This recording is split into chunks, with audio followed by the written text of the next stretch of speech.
Bismillahirrahmanirrahim. Assalamualaikum warahmatullahi wabarakatuh.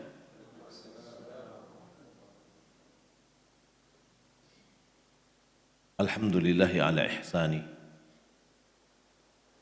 wa syukru lahu ala taufiqhi wa amtinani.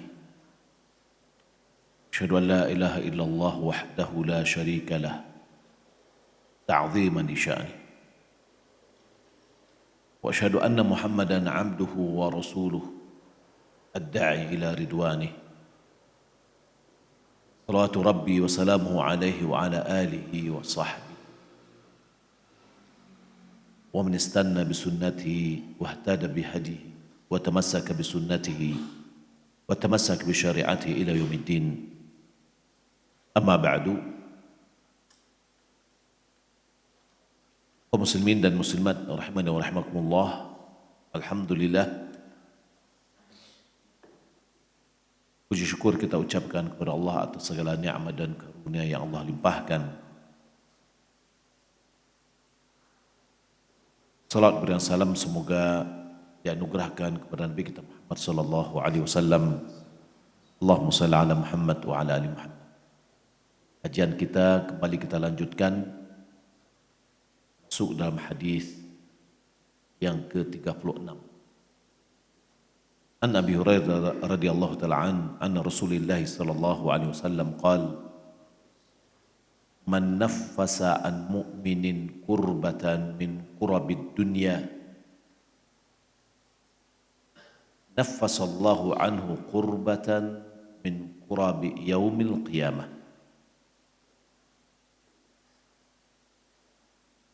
وَمَنْ يَسَّرَ عَلَى مُعْسِرٍ يَسَّرَ اللَّهُ عَلَيْهِ فِي الدُّنْيَا وَالْآخِرَةِ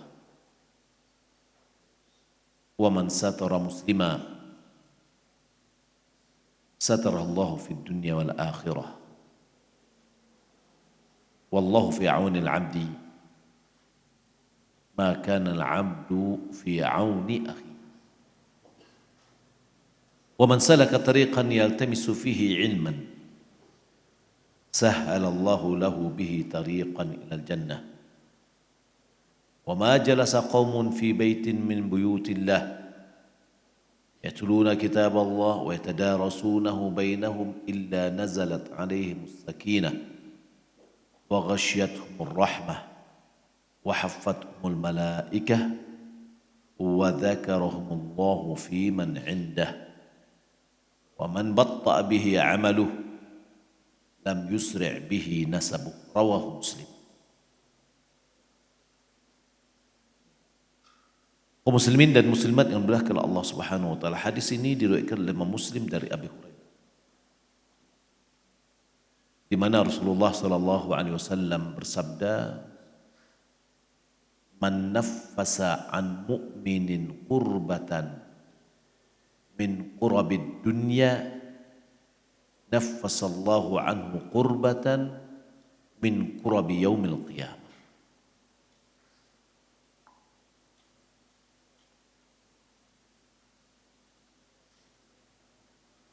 Naffasa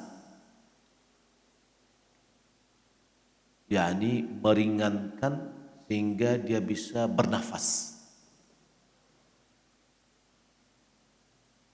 Kalau dibawa dengan dekat orang yang dicekik sehingga dia susah untuk bernafas,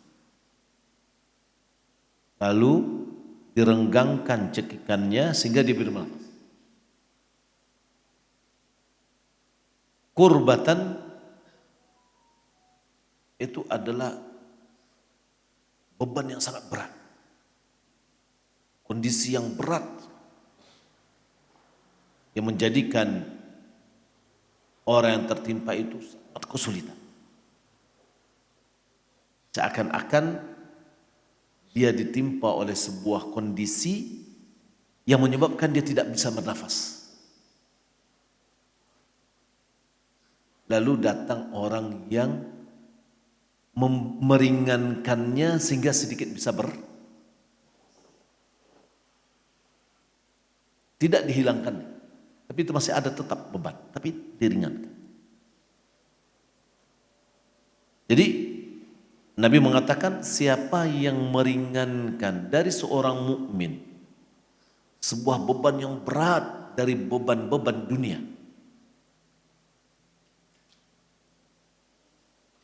naffasallahu anhu qurbatan min qurabi yaumil qiyamah. Allah akan meringankan dari dirinya sebuah beban dari beban-beban hari kiamat.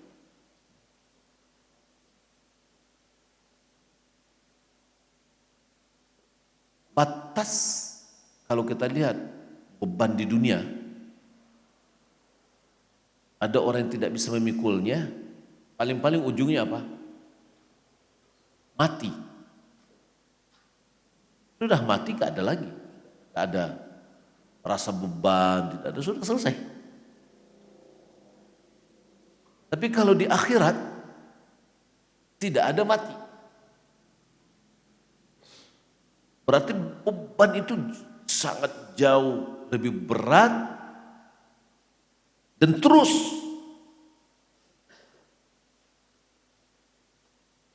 sampai ujungnya adalah kalau terjadi, mulai terjadi hisab.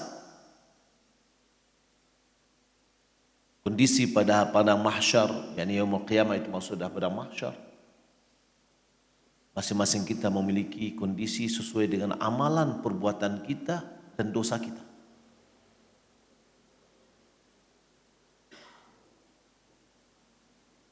Maka kita lihat, jika kita ingin diringankan beban kita di akhirat nantinya, yang kita hanya memikul sendiri, kalau di dunia mungkin boleh jadi ada orang lagi yang lain yang akan membantu kita untuk memikulnya. Tapi di akhirat masing-masing kita disebutkan oleh kita masing-masing. Yauma yafirru mar'u min akhihi wa ummihi wa abihi wa sahibatihi wa bani kulli imri'in minhum yauma idzin sya'nu yughni. Pada hari di mana seorang lari dari saudaranya, dari ibu dan bapaknya, dari istri dan anaknya. Masing-masing disebutkan oleh urusannya. Di dunia masih bisa dipikul oleh orang, beban yang dia bantu. Yang bisa membantu kita adalah amalan kita yang kita lakukan di dunia.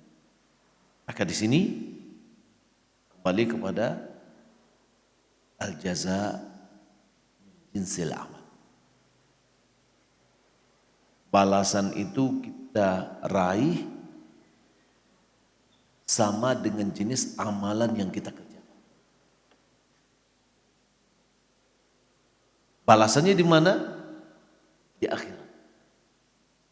Di dunia dapatkah kita balasannya? Sebagiannya. Tapi belum sempurna. Yang sempurna itu apa? Di akhirat. Wa innama yuwaffawna ujurakum yaumal qiyamah. Balasanmu akan disempurnakan nanti. Pemberiannya adalah pada hari kiamat. Di dunia dapat,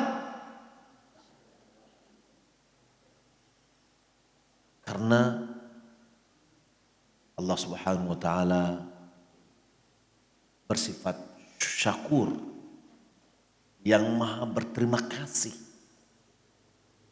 Tiap kebaikan yang kita lakukan dibalas oleh Allah di dunia sebelum akhirat. Tapi kalau kita hanya berharap dunia, akhirat kita tidak.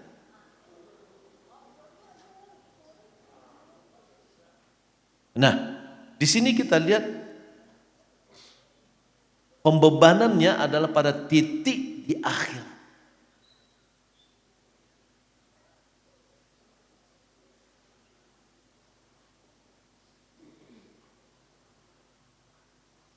Ada yang lain dikatakan man farraja.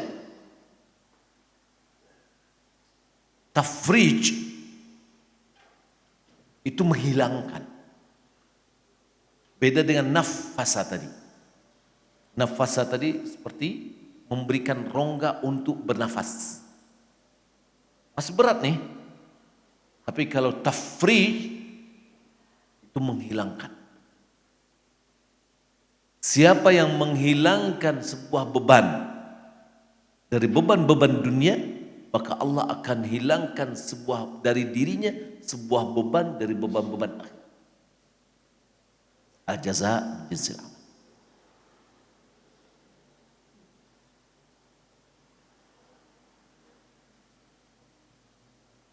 Maka balasan tanfis, balasan memberikan rongga untuk bernafas, yakni maknanya adalah meringankan. Balasannya juga adalah diberikan keringanan. Balasan tafrij, yakni menghilangkan, balasan juga menghilangkan. Al-jaza silam.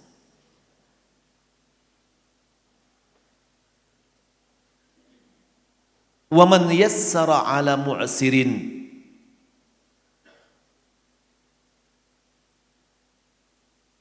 siapa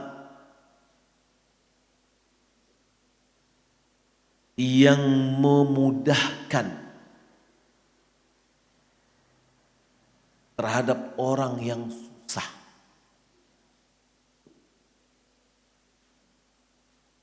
yassarallahu alaihi fid dunya wal akhirah, Allah akan mudahkan terhadap dirinya di dunia dan di akhirat.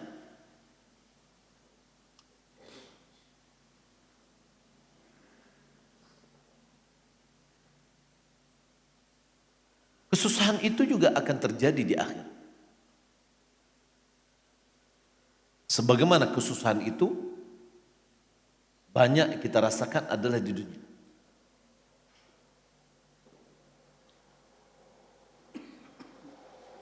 Allah Subhanahu wa taala telah menyifati hari kiamat itu adalah hari yang susah. Wa kana yawman 'alal kafirina 'asira. Itu adalah hari yang susah bagi orang-orang.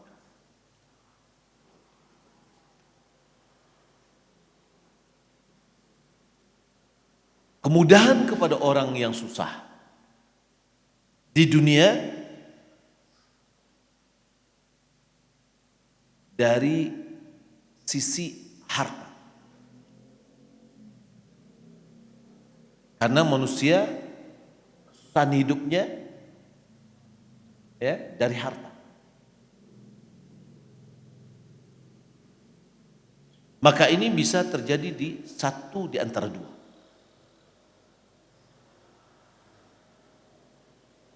Bagaimana cara melapangkannya? Ya. Memudahkannya, melapangkannya, meringankannya dari kesusahan di dunia, yakni dari harta, ada dari dua bentuk. Yang pertama, dengan cara memberikan kepadanya tangguh atau waktu tempo sampai dia memiliki kelapa.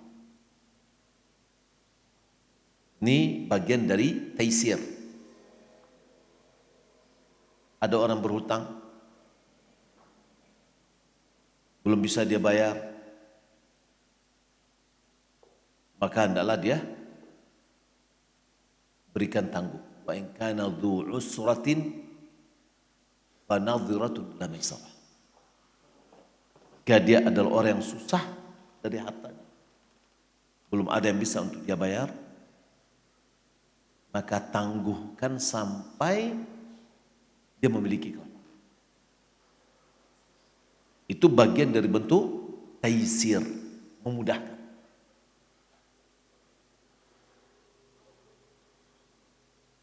Dan terkadang adalah dengan menggugurkan sebagian dari hutang.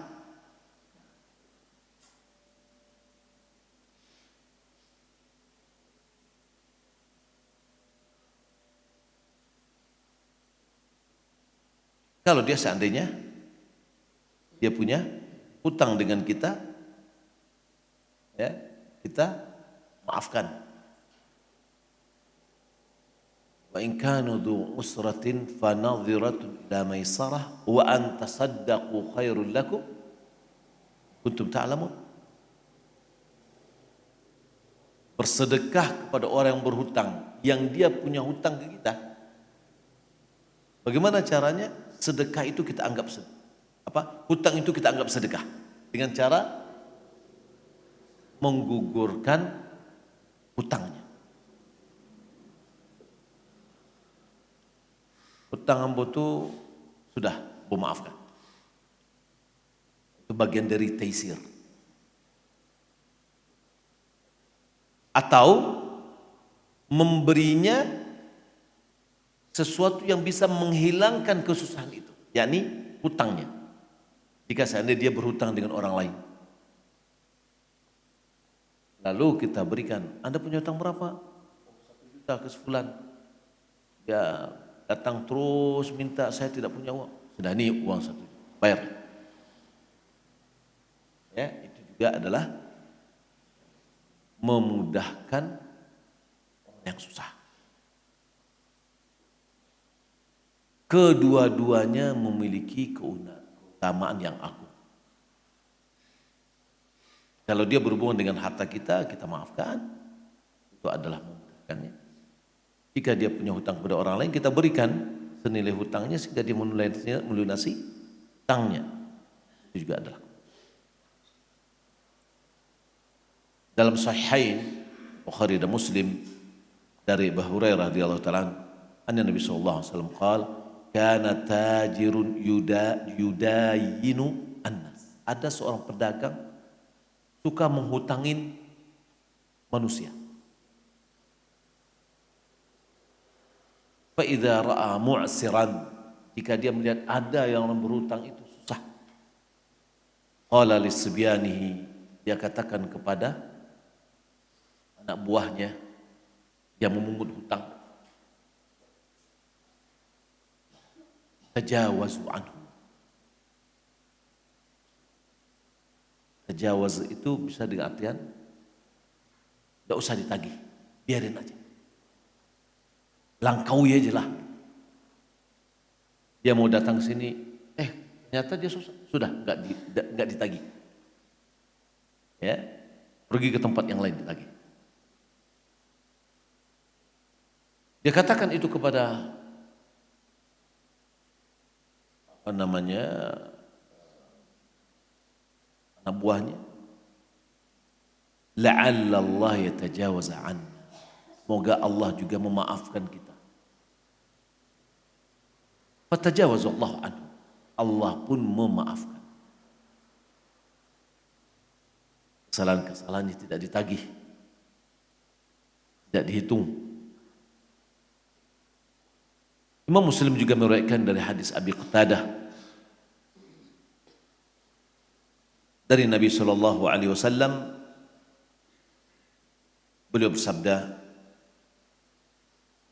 "Man sarrahu ayunjihallahu min kurabi yaumil qiyamah." Siapa yang senang, ingin diselamatkan oleh Allah dari beban-beban hari kiamat, falyunaffis an mu'sirin aw yada'an, hendaklah dia meringankan orang yang susah. Tanfis tadi adalah meringankan, atau dia maafkan, dia gugurkan tuntutannya, dia tidak tagih, tapi dia sampaikan, ya sudah, itu adalah sedekah, nggak usah dibayar. Tapi tidak bisa dijadikan sebagai zakat. Saya katakan misalkan, oh hutang itu lah zakat ambo tahun niko, enggak. Karena zakat itu adalah wajib, sedekah adalah sunnah. Zakat wajib itu harus ada, tu'khadhu min aghniyaihim wa turaddu ila fuqaraihim. Ada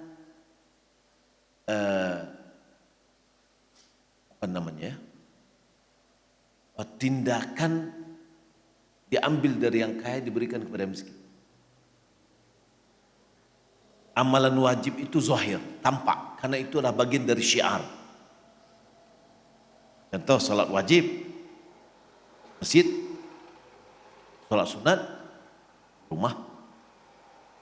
Zakat diambil dari yang kaya diberikan kepada miskin, tampak. Dan itu adalah syiar. Ya. Sedekah, kata Nabi, seorang yang naungi di bawah naungan yang tidak ada naungan kecuali naungan Allah, di antaranya adalah orang bersedekah lalu dia sembunyikan sedekahnya sampai tangan kirinya tidak mengetahui apa yang diberikan oleh tangan kanannya. Yani hukum asal dari sedekah itu, yakni amal sunat itu adalah disembunyikan.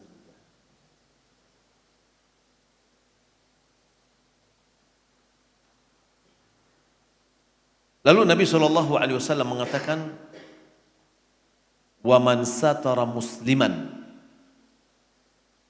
satarahu Allahu fid dunya wal akhirah.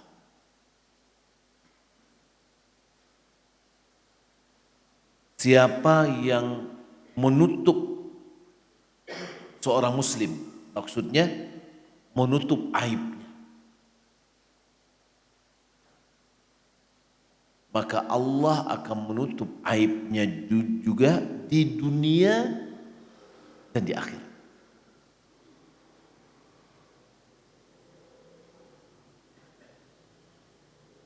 Tidak ada di antara kita yang tidak punya aib. Hanya saja aib kita Allah tutup.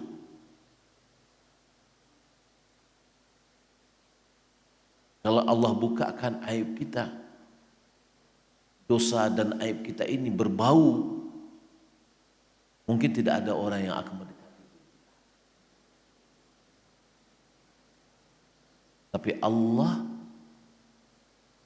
sembunyikan, Allah tutupi.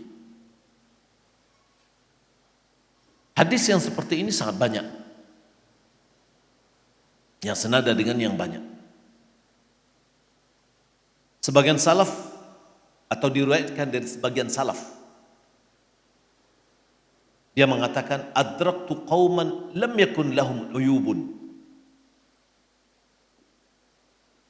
Aku menemukan satu kaum yang mereka tidak punya aib. Yani tidak ada yang mengetahui aibnya, sehingga dia tidak tahu, tidak ada aib, baik aja. Fadzakaru uyuban nas. Ternyata mereka menyebut-nyebut aib orang lain. Fadzakaran nasu lahum uyuba. Lantas orang-orang pun menyebut aib-aib mereka. Wa adraktu aqwaman kanat lahum uyubun. Aku juga menemukan satu kelompok orang yang mereka memiliki aib, dosa, keliruan, kesalahan banyak. Fakaffu an uyubin nas, tapi mereka menutup diri, menutup mulutnya dari menyebut aib orang lain.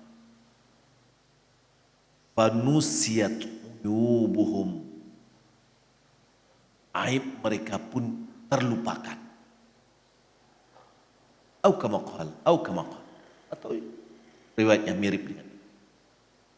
Kalau kita lihat, mungkin ada orang baik-baik, tapi ketika dia mulai membicarakan aib orang, ya, 1000 orang akan melihat aibnya.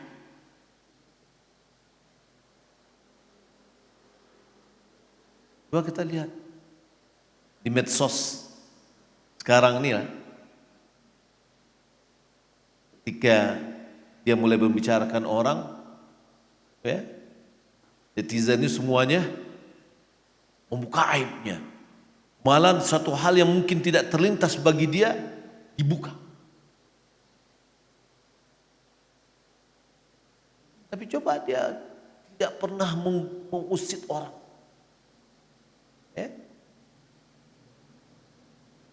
maka Allah lupakan aibnya. Tidak ada yang mengusir.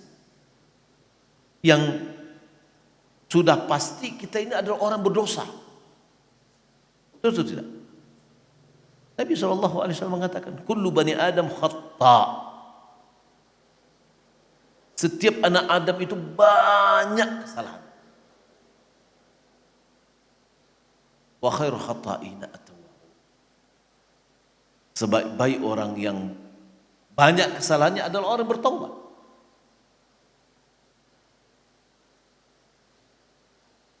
Karena aib kita ini banyak, kita sangat perlu aib kita ini ditutup dan tidak diketahui oleh orang. Maka jangan bicara tentang aib orang. Ya mudah. Allah akan lupakan manusia dari aib kita.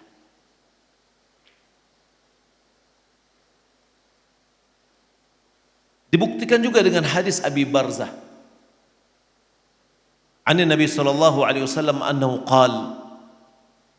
Wasai Nabi sallallahu alaihi wasallam bersabda, "Ya ma'syara man amana bilisanih wa lam yadkhulil iman fi qalbihi." Wahai orang, wahai segala orang yang beriman dengan lisannya, dengan lidahnya, dengan mulutnya, dia mengatakan beriman. Namun iman itu belum masuk ke dalam hatinya. La taghtabul muslimin. Jangan meribahi kaum muslimin. Ribah itu apa? Menyebut aib orang lain. Ya, menyebut aib orang lain. Kalau karena itu jangan ribahi orang. Wala tattabi'u auratihim. Jangan cari-cari kesalahan mereka.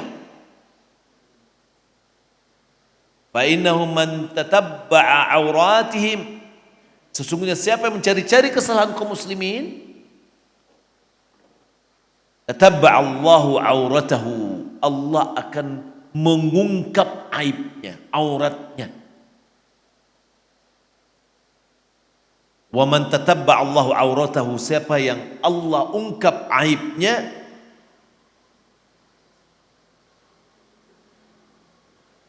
yufdhihu fi baitihi, pasti Allah akan mempermalukannya di rumahnya sendiri.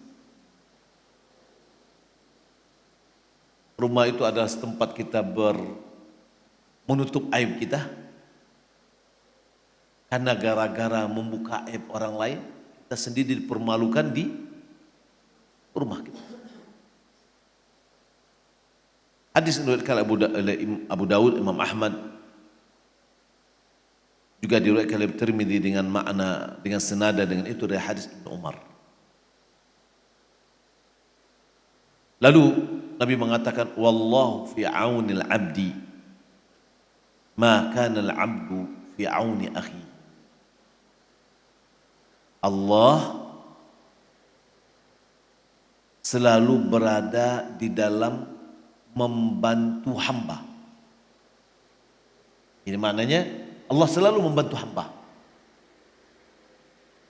Selama hamba itu membantu saudaranya. Jadi maknanya kalau kita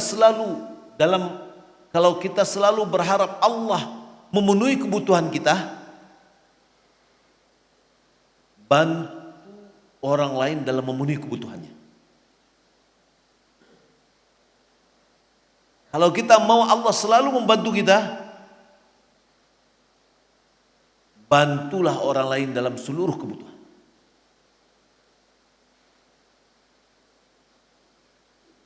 Hasan al-Basri mengutus sekelompok dari muridnya untuk memenuhi kebutuhan seorang.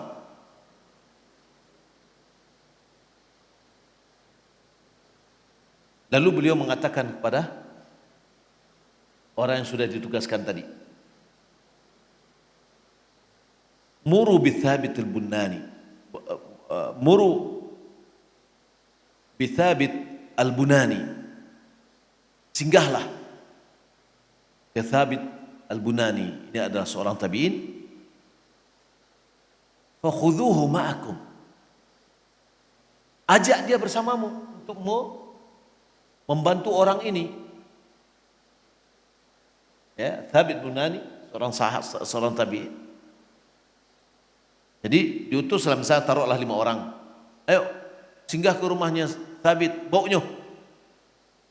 Untuk pekerjaan ini, membantu seseorang ini, pekerjaan sosial nih. Ya, sosial, membantu orang. Fa'atau Thabitan. Mereka pun mendatangi Thabit. Faqal, Thabit mengatakan, ana mu'takifun, ambo sedang beritikaf. Ya, saya sedang beritikaf, saya tidak bisa gitu. Maaf, ambo tidak bisa doh. Bantu, ambo sedang itikaf. Faraja'u ila al-Hasan. Mereka yang disuruh tadi oleh Hasan al-Basri kembali kepada dia, kepada Hasan, melaporkan. Fa akhbaruh, mereka melaporkan, kan tadi Hasan menyuruh pergi ke Thabit. Faqalu lahu, lalu diberitahukan oleh orang tadi kepada Hasan bahwa Thabit enggak mau karena dia beriktikaf. Apa kata Thabit? Katakan kepadanya, ya A'mash, wahai A'mash. A'mash ini maknanya adalah orang yang buta pada sore hari. Pada ama ta'lam anna mashyaka fi hajati akhika al-muslim khairul laka min hajjatin ba'da hajj. Khairul laka min hajjatin ba'da hajjah. Tidakkah engkau tahu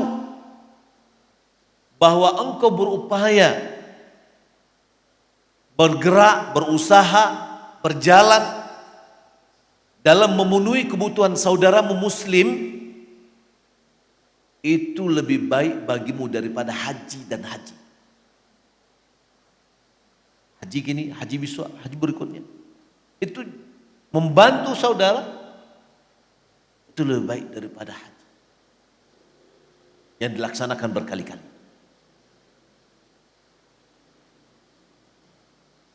Faraja'u ila Thabit. Mereka pun pergi kembali kepada Thabit, memberitahukan. Fataraka i'tikafahu, dia tinggalkan itikafnya. Fadhahaba ma'ahum, lalu dia pergi bersama kawan-kawan. Ini menunjukkan kepada kita adalah bagaimana kita bergerak di sosial itu, membantu orang sosial. Itu jauh lebih baik daripada ya, amalan pribadi. Haji, amalan pribadi. Tapi membantu orang, Allah akan selalu membantu kita. Ada dulu.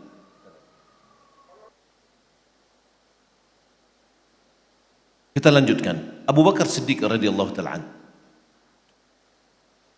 Beliau memerah susu kambing satu RT. Jadi kambing-kambing di RT itu beliau yang memerah susu. Ketika beliau diangkat menjadi khalifah, salah satu budak wanita dari kalangan mereka berkata, al-an la yahlibuha. Kalau dia sudah jadi khalifah, berarti sekarang dia tidak akan memerah lagi. Qala Abu Bakar, lalu Abu Bakar mengatakan, bala wa inni la arju alla yughayyirani ma dakhaltu fi. Aku berharap apa yang aku sekarang jabat tidak merubah apa yang telah aku lakukan. An syai'in kuntu af'aluhu, dengan tentang sesuatu yang apa yang telah aku lakukan sebelumnya. Jadi konsisten dia melayani masyarakatnya atau RT-nya,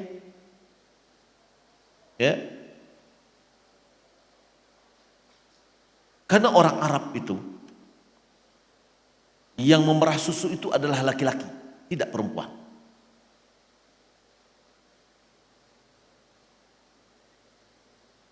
Mereka menganggap kalau ada perempuan yang memerah susu itu ada suatu hal yang aib.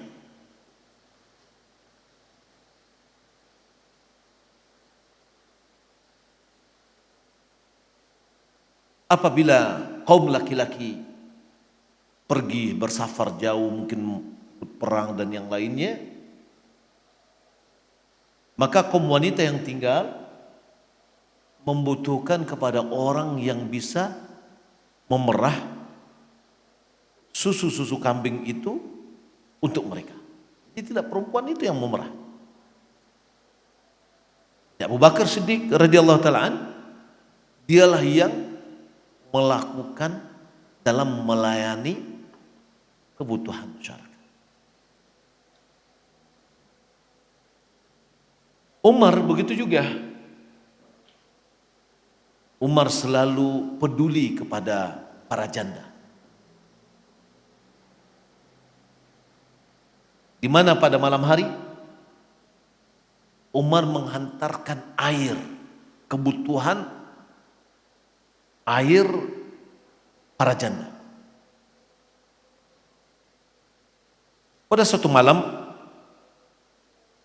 Talha melihat Umar masuk ke sebuah rumah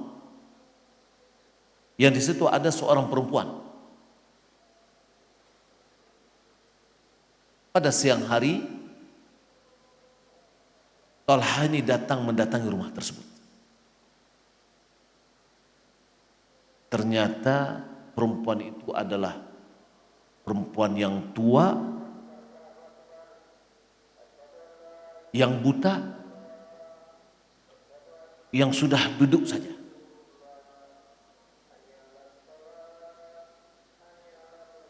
Lalu Talha bertanya kepada perempuan tersebut, "Ma yasna'u hadzal rajulu 'indaki?" Apa yang dilakukan oleh laki-laki itu kepadamu?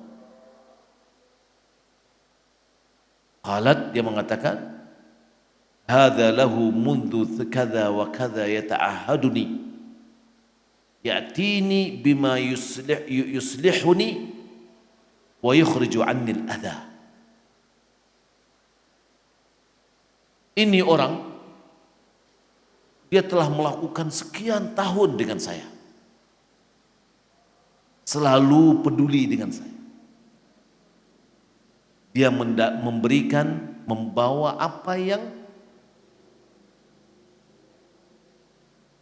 kebutuhan saya. Dan menjauhkan dan menghilangkan sesuatu yang mengganggu saya. Dibantu terus oleh Umar bin Khattab.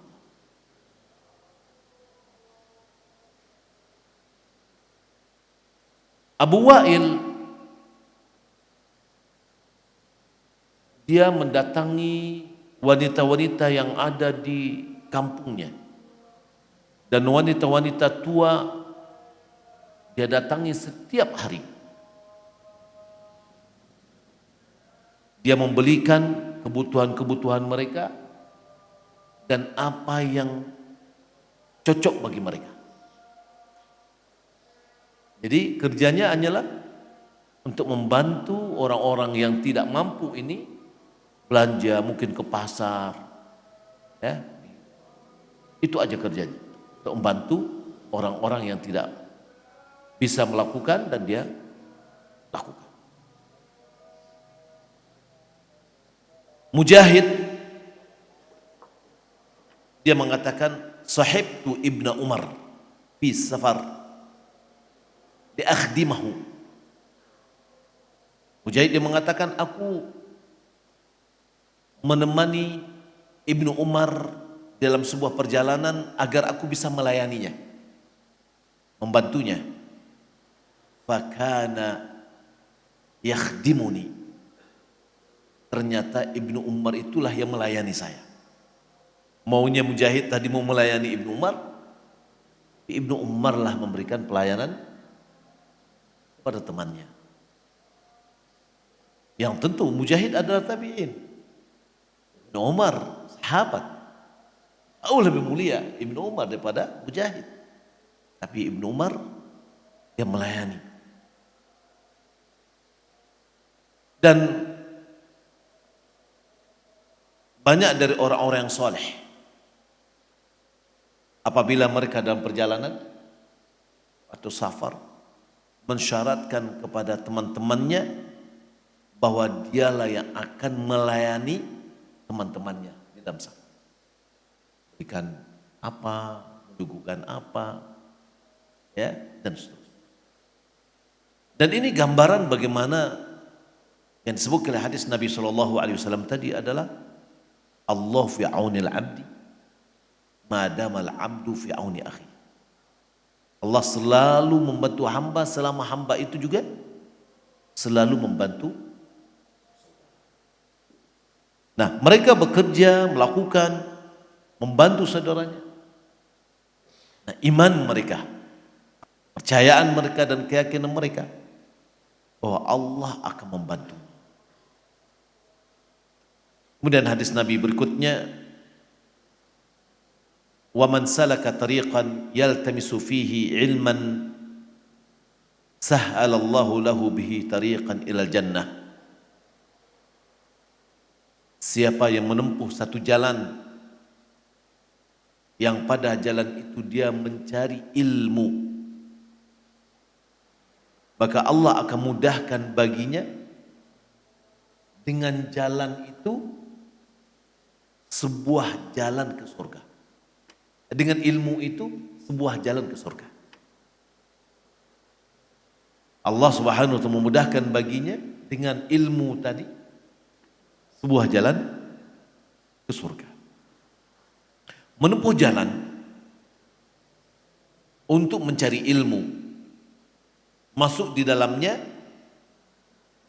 menempuh jalan yang hakiki, yaitu berjalan kaki menuju majelis ilmu, majelis ulama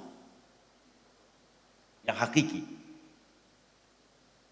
Masuk di dalam juga adalah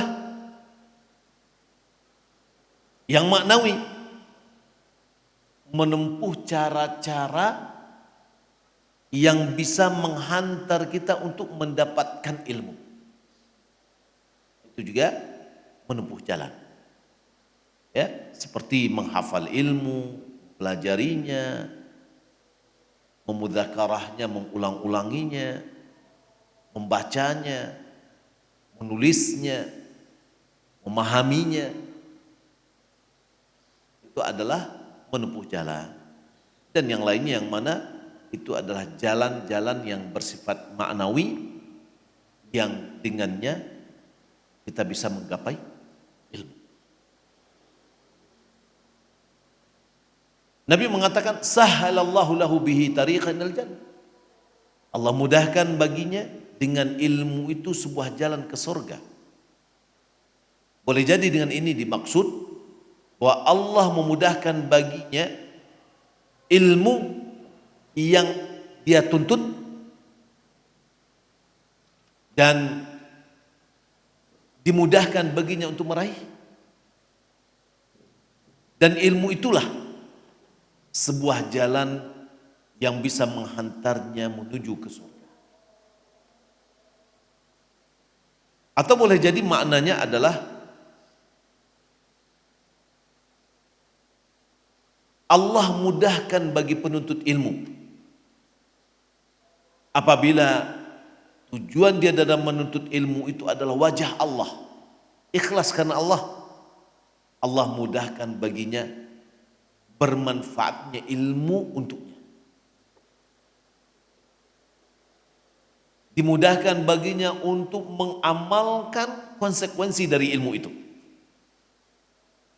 Sehingga ilmu itu merupakan faktor penyebab hidayah untuknya. dan faktor penyebab dia masuk ke dalam surga.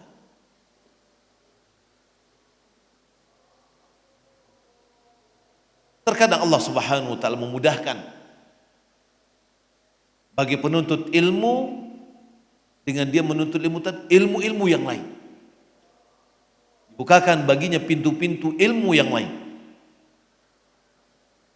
Sehingga bermanfaat baginya dan bisa menghantarnya ke dalam surga. Karena surga itu butuh ilmu. Kalau api neraka nggak butuh ilmu. Coba kita lihat misalkan ketika kita belajar, dengan kita belajar kita tahu oh ini ada dapat pahala. Lalu karena kita tahu ini adalah pahala kita amalkan. Ya, semakin banyak yang kita ketahui, semakin banyak potensi pahala yang akan kita raih. Apabila ilmu itu kita amalkan. Dan boleh jadi masuk dalam makna Allah mudahkan baginya dengan ilmu itu sebuah jalan ke surga.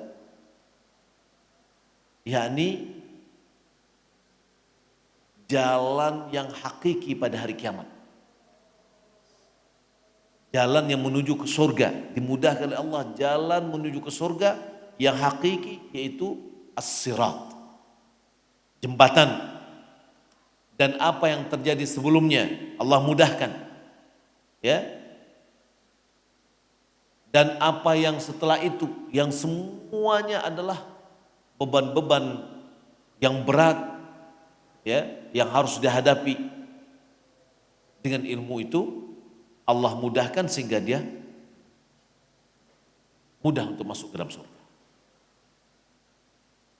Maka tidak ada jalan untuk mengenal Allah. Tidak ada jalan untuk bisa sampai kepada keridhaan Allah. Bisa meraih kedekatan dengan Allah.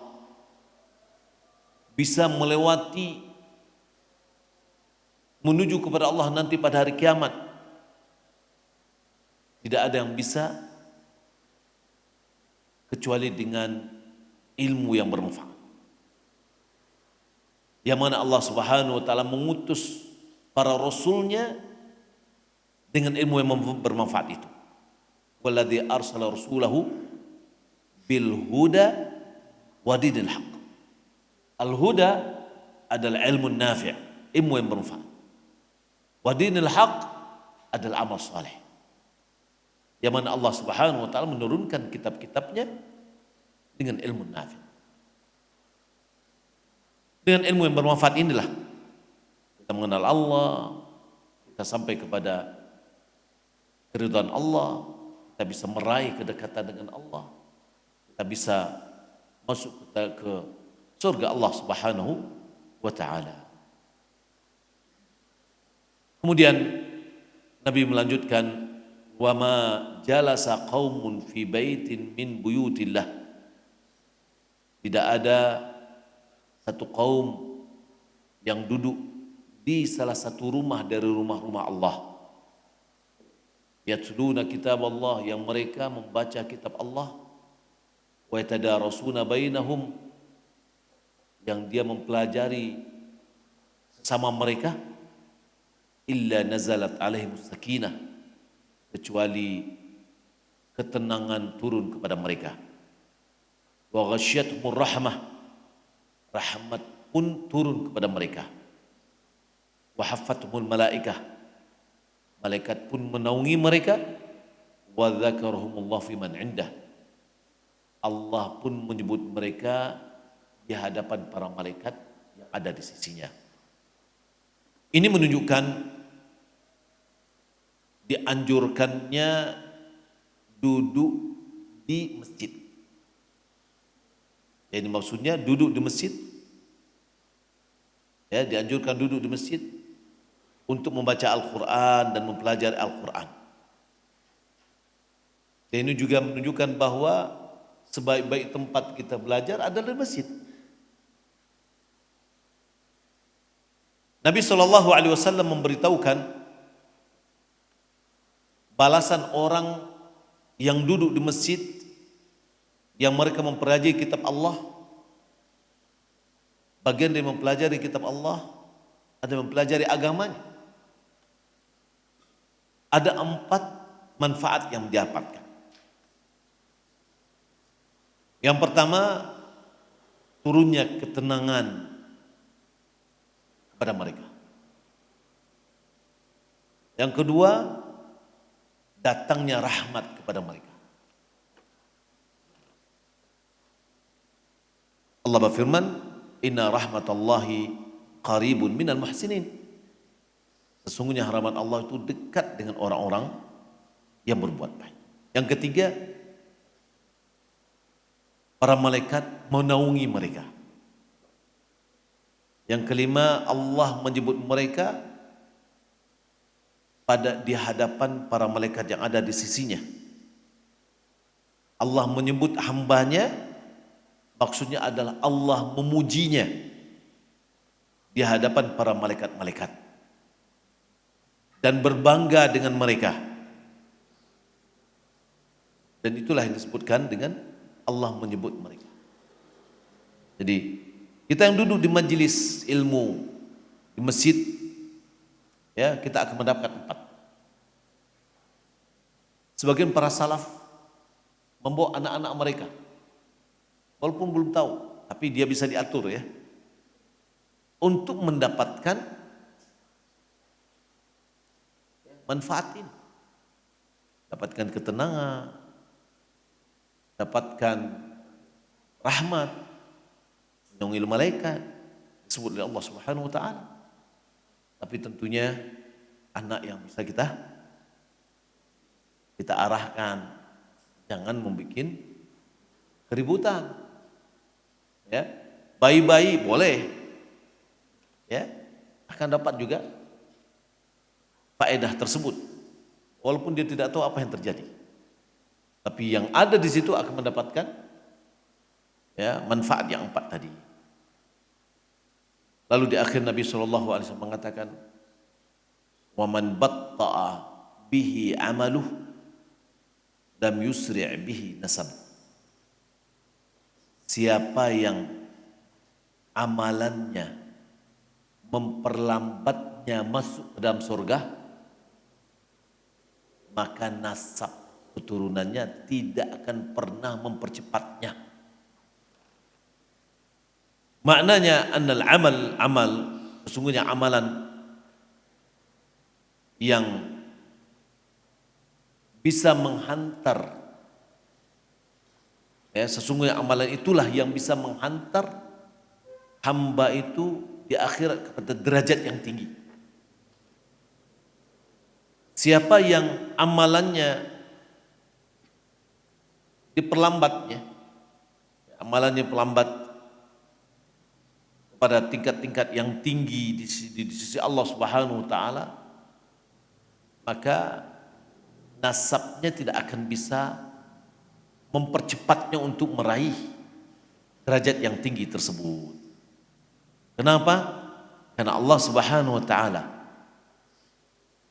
memberikan balasan itu atas amalan, tidak atas nasab. Jadi nasab tidak memberikan pengaruh dalam pahala yang akan kita raih. Allah Subhanahu wa ta'ala firman, "Fa idza nufikha fis suri fala ansaba bainahum yawma idzin wa la yatasaalun." Apabila telah ditiupkan sakala, maka tidak ada lagi hubungan nasab antara mereka. Dan mereka tidak akan saling bertanya. Jadi sudah kita sebutkan, bapak dari anaknya akan lari, ya, saudara dan saudaranya akan melepas diri. Dari Sahih Bukhari dan Muslim dari Abu Hurairah radhiyallahu ta'ala qala Rasulullah sallallahu alaihi wasallam, Allah bersabda ketika diturunkan kepadanya, "Anzir ashiratakal aqrabin," berikanlah peringatan kepada karib kerabatmu yang terdekat. Ini awal dari dakwah terang-terangan. Lalu Nabi mengumpulkan keluarganya. Nabi mengatakan, ya ma'asyar Quraisy, wahai para Quraisy semuanya, ishtaru anfusakum minallah, la ughni ankum minallah syai'a. Belilah diri kalian dari Allah. Ya, aku tidak bisa membantu kalian sama sekali. Ya Abbas ibn Abdul Muttalib, wahai Abbas putranya Abdul Muttalib, ini paman beliau. La uni anka minallah syai'ah. Aku tidak bisa menolong kalian di hadapan Allah Subhanahu wa taala.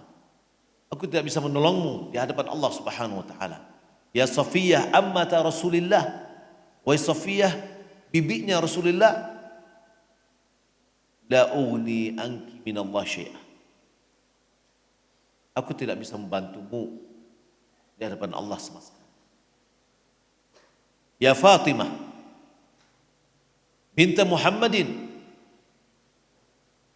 wahai Fatimah putri Muhammad, salini masih, minta kepadaku apa yang kau inginkan. La uni anki minallah syai'a. Aku tidak bisa membantumu sedikit pun di hadapan Allah. Kalau masalah dunia mintalah.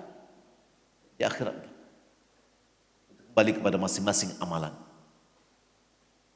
Dan ini juga diperkuat dalam hadis yang dikeluarkan Bukhari Muslim an Amr bin As, bahwasanya dia mendengar Rasulullah SAW bersabda, inna ala abi fulanin laysu li bi awliya. Sesungguhnya keluarga Abi Fulan mereka bukanlah awliya, para wali saya. Nama waliullah wassalihul mu'minin. Waliku yang menolongku, yang membelaku adalah Allah dan orang-orang yang soleh dari orang mukmin. Di nasab boleh jadi tidak bisa membantu, ya. Dan ini mengisyaratkan bahwa wilayah, loyalitas dan penolong tidak bisa diraih dengan nasab, walaupun dia dekat, akan tapi bisa didapatkan dengan iman dan amal soleh. Siapa yang imannya sempurna, amalannya sempurna, maka dia akan mendapatkan wilayah pertolongan dari Allah Subhanahu wa taala. Baik ada hubungan nasabnya dekat atau tidak sama sekali. Maka orang Arab dia mengatakan, la'amruka mal insanu illa bidinihi. Demi Allah, tidaklah ada manusia itu kecuali karena gara-gara agamanya. Fala tatrukit taqwa ittikalan ala nasabi. Jangan engkau tinggalkan takwa karena berharap gara-gara nasab. Tidak mau meraih takwa karena beranggapan bahwa nasabnya nasab darah biru. Ya. Laqad rafa'al Islamu Salman Farisin. Islam telah mengangkat Salman Farisi. Wa qad wada'a asy-syirku asy-syaqiyya Aba Lahabin. Dan syirik telah merendahkan yang sengsara, yaitu Abu Lahab. Abu Lahab pamannya Rasulullah SAW. Maka orang-orang yang mengatakan bahwasanya dia keturunan Nabi SAW, dialah adalah selamat, tidak. Kalau seandainya amalannya dalam kehidupan sehari-hari tidak mencerminkan ketakwaan dan tidak mencerminkan apa yang diajarkan oleh Rasulullah SAW, maka tentu menjadi evaluasi pada diri kita, bahwasanya yang bisa menolong kita itu adalah amalan kita sendiri. Nasab keturunan, hubungan karib kerabat, hubungan pertemanan, itu tidak bisa ya mempercepat atau meninggikan derajat kita. Yang ada adalah amalan kita. Semoga bermanfaat ya.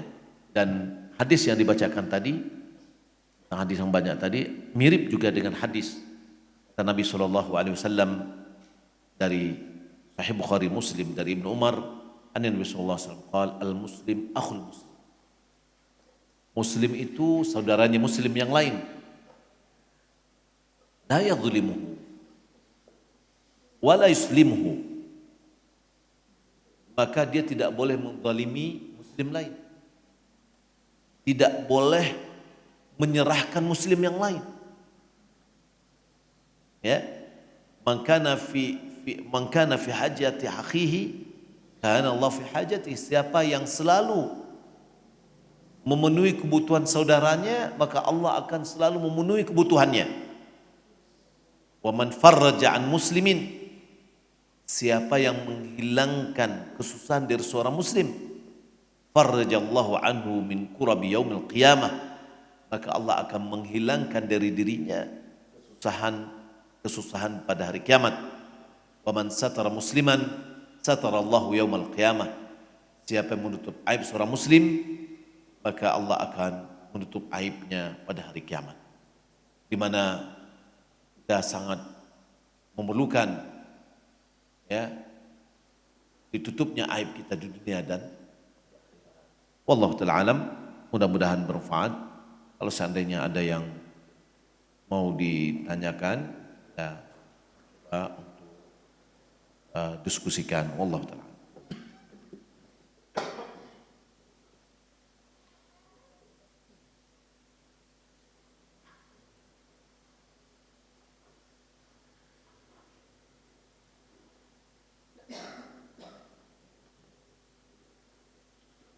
Bila kita meminjamkan sejumlah uang kepada orang lain, sejauh mana kewajiban kita mengingatkan orang itu untuk membayar hutangnya pada kita? Ya, selama kita butuh, ya kita ingatkan. Pertama, hutang itu harus ada tempo. Tempo. Ini hutangnya berapa nih? 1 bulan, sudah 1 bulan. Pada bulan jatuh tempo kita ingatkan, oh ternyata dia masih susah. Sudah, kasih tempo berikutnya. Agar dia tahu dengan kewajibannya. Jangan tidak dikasih tempo. Tidak dikasih tempo ini akan menjadikan dia ya lalai. Sementara hutang itu adalah harus ditunaikannya, harus dia bayarkan. Kalau seandainya dia memang susah, sudah kita tangguhkan. Ya. Bagaimana hukumnya seorang muslim bekerjasama atau lebih suka bermuamalah kepada orang kafir daripada muslim dikarenakan harganya yang selalu mahal atau barang jasanya jelek dan semisalnya. Ya, ini maksudnya mahal di pihak muslim, murah bagi pihak kafir, atau kualitasnya di kafir ini baik, di muslim jelek. Pertama, muamalah itu tidak masuk kepada wala dan bara. Bermuamalah dengan orang kafir boleh. Nabi SAW meninggal dunia, baju perangnya tergadaikan kepada orang Yahudi, ya, untuk kebutuhan rumah tangganya. Ini juga menunjukkan bahwa Nabi tidak pernah mengeluh kepada para sahabat, ya, tidak pernah mengeluh kepada para sahabat. Kira-kira kalau seandainya Nabi mengeluh kepada sahabat, dipenuhi oleh para sahabat enggak? Penuhilah, ya. Jangankan harta, jiwa mereka korbankan. Tapi Nabi tidak mau. Ya, sampai Nabi menghutangkan jaminannya baju perangnya karena hutang. Ini menunjukkan bahwa kita bermuamalah dengan orang kafir adalah boleh, apalagi yang tadi kualitasnya yang sama orang muslim kurang baik. Semua orang ini baik, ya boleh. Tapi kalau seandainya agak mahal tapi kualitasnya sama, mahalnya mahal sedikit aja, ya bantulah. Ya, kayakan muslim. Karena kayanya orang muslim, manfaatnya kembali kepada muslim. Kenapa? Kalau dia kaya, dia akan mengeluarkan zakat. Zakat akan diberikan kepada kaum muslimin. Tapi kalau orang kafir kaya, tak akan pernah dia mengeluarkan zakat. Ya. Kapankah ketaatan terhadap seseorang sesama makhluk menjadi syirik besar? Apabila berhubungan dengan ketaatan ibadah. La ta'ata li makhluqin fi ma'siyati khaliq. Yani barometernya tidak ada ketaatan kepada makhluk jika berbuat maksiat kepada Sang Khalik.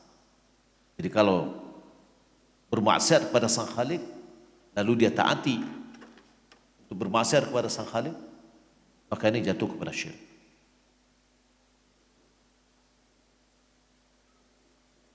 Dalam riwayat dikatakan tazawwaju al-wadud al-walud. Nikahilah wanita yang penyayang dan subur. Bagaimana cara seorang mengetahui calon istri yang penyayang dan subur sebelum terjadinya pernikahan?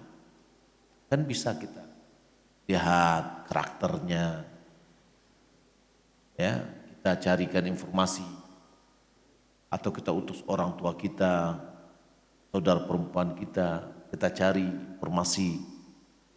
Anil mar'i la tas'al, sal an qarini, innal qarina bil qarini yaqtadi.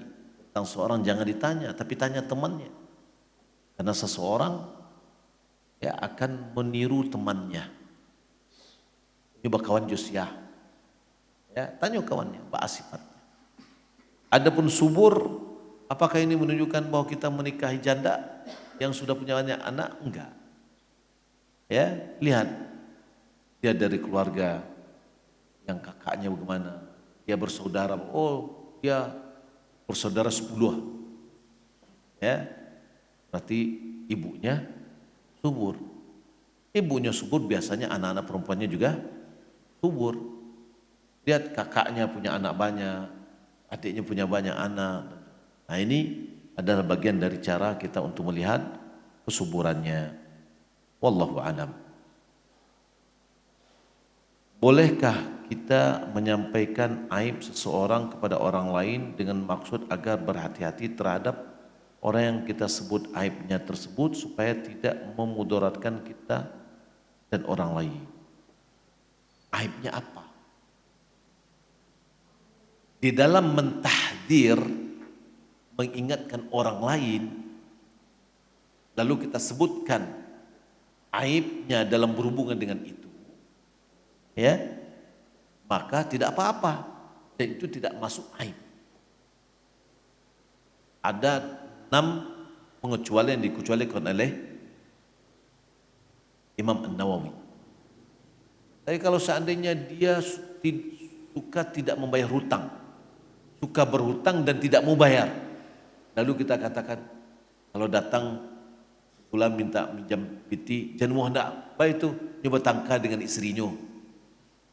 Apa hubungannya dia bertengkar dengan istrinya dengan hutang? Atau dia berhubungan dengan orang lain? Tidak ada hubungannya. Tapi dia ini tidak menepati janji, dia tidak dia lalai di dalam membayar hutang. Ini lebar piti tapi tidak bayarnya hutang. Nah kalau gitu boleh. Yang berhubungan dengan itu sehingga orang ya mengambil sikap kehati-hatian dari orang tersebut, maka itu tidak termasuk aib. Dalam surat Mujadilah ayat 11 dikatakan Allah menaikkan derajat seorang lebih berilmu. Ilmu di sini apakah ilmu agama saja atau termasuk ilmu dunia? Itu yang pertama ilmu agama. Dan ilmu dunia yang bermanfaat bisa juga. Ya. Tapi ilmu yang paling bermanfaat itu adalah ilmu. Kalau ada ulama ada membagi Ilmu itu terbagi kepada 3. Ilmu ulwi, ilmu sufli, ilmu mujarrabah. Atau ilmu muqaranah. Ilmu ulwi itu ilmu kelangitan. Dan itu adalah ilmu wahyu.